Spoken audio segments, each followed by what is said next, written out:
The Anniston Army Depot in Alabama became a U.S. chemical weapons storage facility during World War I. After the war, there was an excess stockpile of these weapons. After the weapons were shown to have released toxic chemicals over several years, the military decided to dispose of them by incineration. They obtained a permit to build incinerators from the Alabama Department of Environmental Management.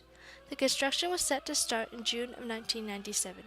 The military, along with federal agencies and contractors who had invested a total of $800 million into the project, claimed that incineration was the safest way to dispose of the chemical weapons. However, local residents claimed that environmental injustice was in play here. The public had no say in the decision to build incinerators. The Army held meetings to determine if the chemical weapons would be incinerated on-site or off-site. Although the public voted for off-site incineration, the Army then claimed that the safety hazard in transporting the chemicals was too great. They still planned to build the incinerators on-site. Anniston, Alabama had an African American population that is 2.67 times the national average.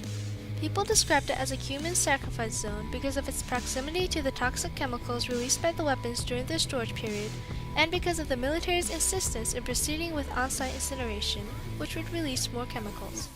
Locals claimed that the large minority population was being discriminated against, and cited that disposal was being delayed in other states, such as Maryland and Indiana, while the government was developing safer technologies. As of 2000, legal battles were being fought between the military and the residents of Anniston. We chose this case because it shows the horrifying lack of control U.S. citizens sometimes have in matters of their own health. The lack of input the public had in the decision-making process could have strong adverse effects on their health and their environment.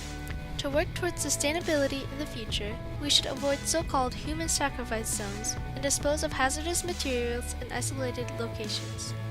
Also, as per the precautionary principle, the amount of money invested in the creation of safer disposal methods is offset by the advantages to human and environmental health. We should take into account environmental justice issues as well and consider the well-being of all socioeconomic and ethnic groups in equal measure. No group's health should be valued above another's.